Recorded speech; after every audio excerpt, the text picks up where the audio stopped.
السلام عليكم ورحمة الله وبركاته. يعود النادي الأهلي للانتصارات بعد إخفاق في 3 مباريات متتالية، 2 تعادل و1 هزيمة، والدنيا كانت رايحة لحتة مش كويسة في النادي الأهلي، ولكن النهاردة عاد الاتصالات.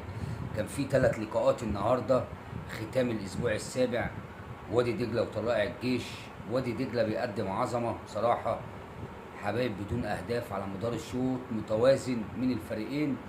الاتنين بيلعبوا بحذر شديد، والشوط التاني نفس الكلام، حتى الدقيقة 85 لما يقدر دجلة يتقدم بهدف عشان يبقى الفوز الثالث.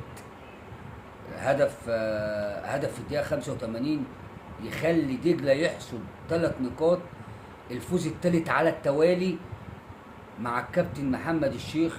مفاجأة الدوري بصراحة، اللي عايز حلقة لوحده نتكلم عنه وعن تاريخه.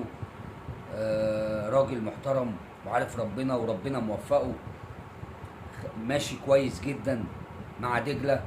ودجلة كسب فرقة مش سهلة، طلائع الجيش، خطف منها 3 نقاط بعد الهدف، حافظ على الهدف ووصل لحصد ال3 نقاط. النادي الأهلي تقدم بهدف عن طريق تريزيجيه في الدقيقة 26 من ار2 جميلة، وينتهي الشوط 1-0، وشوط سريع جدا. المباراة كلها سريعة جدا.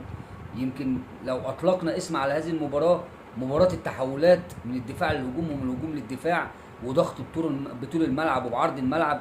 بصراحة طبعا فرقة سيراميكا فرقة كورة، يعني فرقة بصراحة اللعيبة تحس انهم كل اللعيبة محضرين اللعب وعارفين هيتحركوا ازاي ويروحوا فين ويجوا منين مع الكابتن علي ماهر.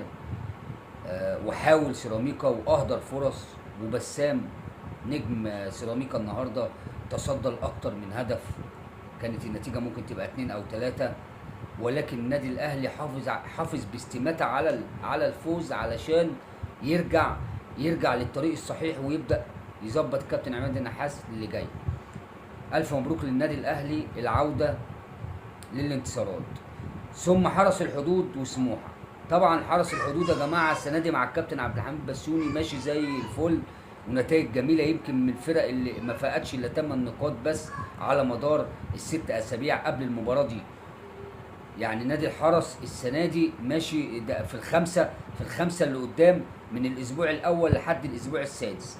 اتهزم النهارده من سموحه، اللي بدا برضه يظبط نفسه بال3 نقاط دول. سموحه احرز هدف في الدقيقه 29 عن طريق بابا بادجي، ومات عليه. واخر تلت ساعه حرس الحدود ضغط بكل خطوطه ومن جميع الاتجاهات عشان يعوض او حتى يخرج بنقطه، ولكن ما قدرش. هارد لك لحرس الحدود، والف مبروك لسموحه. وبكده نبقى اختتمنا مباريات الاسبوع السابع، وفي انتظار لقاءات الاسبوع الثامن ان شاء الله. السلام عليكم ورحمه الله.